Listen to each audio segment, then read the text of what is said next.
This video will help you identify the 12 cranial nerves on both the standard brain model as well as a brainstem model.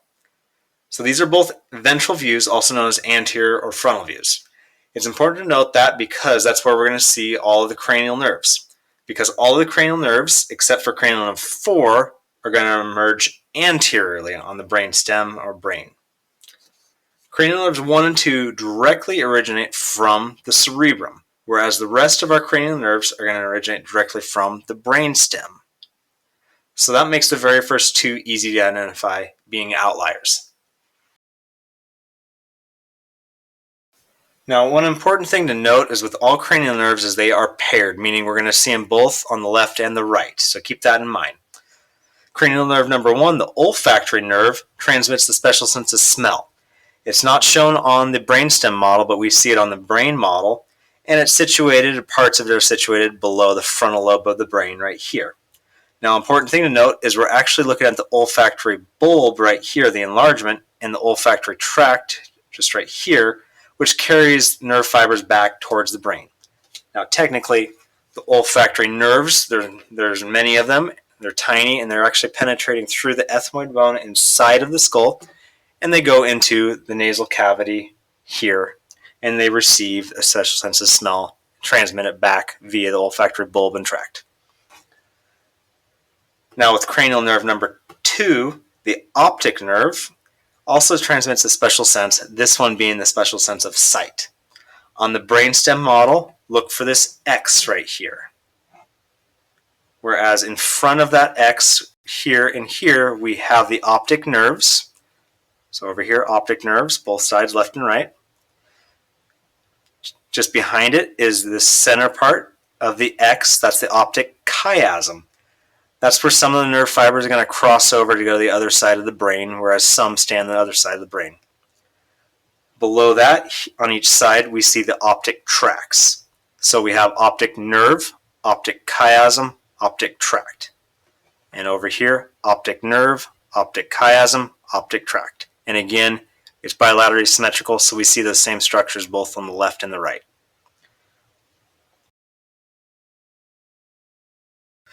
Now on the brain model over here, I removed the cerebrum and the cerebellum for simplicity. But we're going to focus in on the cranial nerves associated with the midbrain now. So the region of the midbrain is characterized by these cerebral peduncles on both sides, which are large tracts carrying primarily motor functions. The stalk in the middle right here is the infundibulum of the pituitary gland, and these right in between them, below them, are the mammillary bodies. Same thing over here. We have the cerebral peduncle, infundibulum to the pituitary gland, and there's mammillary bodies. So cranial nerve number 3, the oculomotor nerve, the name describes what it does. Ocular meaning eye, motor for movement. This nerve supplies somatic motor for 4 out of the 6 extrinsic eye muscles, as well as the muscle that elevates the eyelid. There's also some visceromotor functions to change the shape of the pupil as well as the lens. But the thing about this is the nuclei are located within the region of the midbrain, but the nerve originates and emerges at the junction between the midbrain and the pons below. Cranial nerve number 4, the trochlear nerve, has a rather simple job, and it is to supply somatic motor control to the superior oblique muscle of the eye. Why do we call it the trochlear nerve? Because the superior oblique muscle is attached to the frontal bone via the trochlea, aka a pulley-like structure. Now, important thing to note is this is the only nerve that emerges posteriorly. So we can see how the nerve starts back here. It actually is the only one to decusate or cross over as well. But it emerges posteriorly, and we can see it anteriorly right there. So that makes this one relatively easy to identify. And again, just remember, these guys are paired, so we have both nerves, oculomotor left and right, trochlear left and right. Over here, that tiny guy right there, we have the oculomotor, and originating from the back right here, we have the trochlear nerve.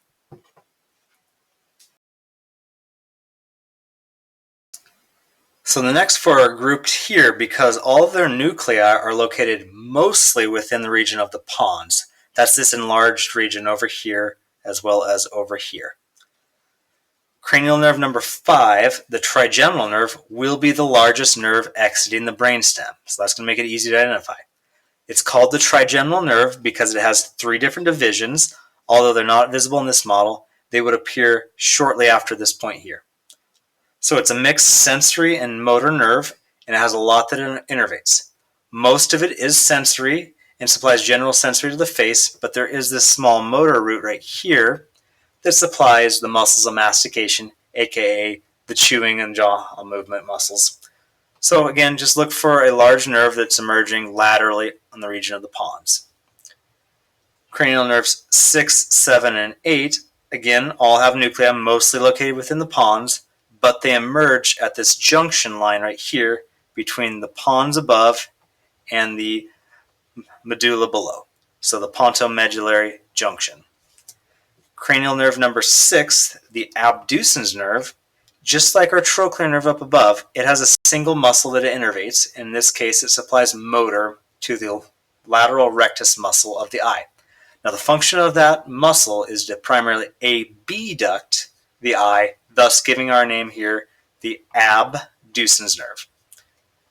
Cranial nerve number 7, the facial nerve, is a mixed nerve, and it supplies motor to the muscles of facial expression, taste the anterior 2/3 of the tongue, tear production, and some glands nearby for secretion, as well as some sensory. So it really has a lot of different functions to it.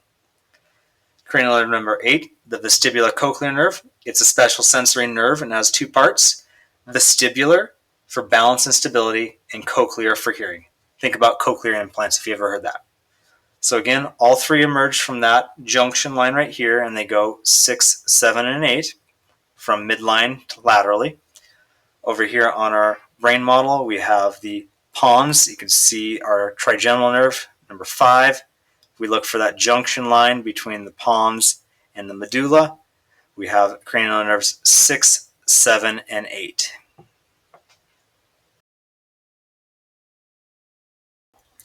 Now the rest of our cranial nerves are going to be observed in the region of the medulla.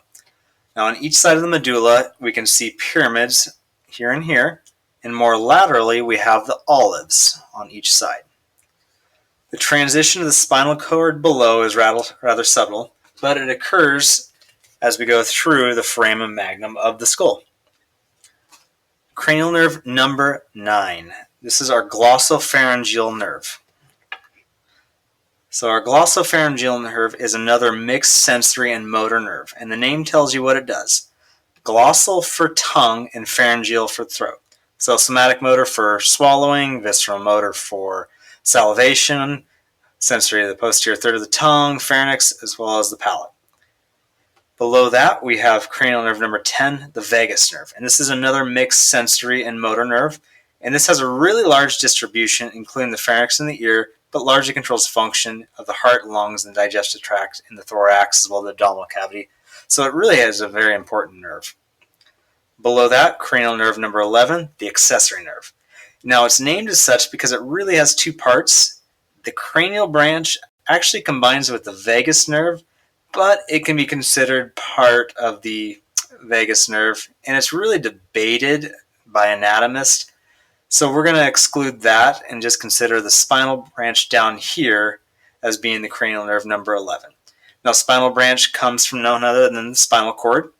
These fibers join together and go through the foramen magnum, back up into the skull, and they ultimately exit the skull and supply voluntary motor to the trapezius and the SCM muscles. Cranial nerve number 12, the hypoglossal nerve, initially travels below hypo, the tongue, glossal. So that's where we get its name for. It primarily provides motor control to most of the tongue muscles as well as the geniohyoid muscles. So in this case, in the region of the medulla, we have cranial nerves number 9, 10, 11, and 12. If we go back to our smaller brain model over here, we can see 9, 10, 11, and 12.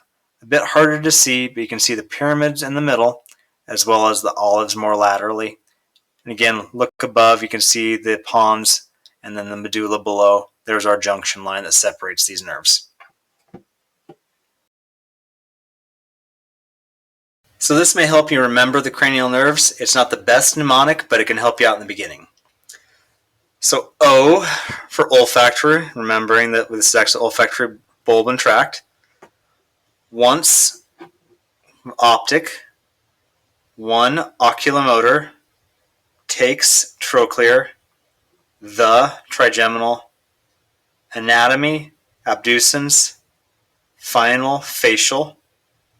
Very, vestibulocochlear. Good, glossopharyngeal. Vacations, vagus. R, accessory. And heavenly, hypoglossal.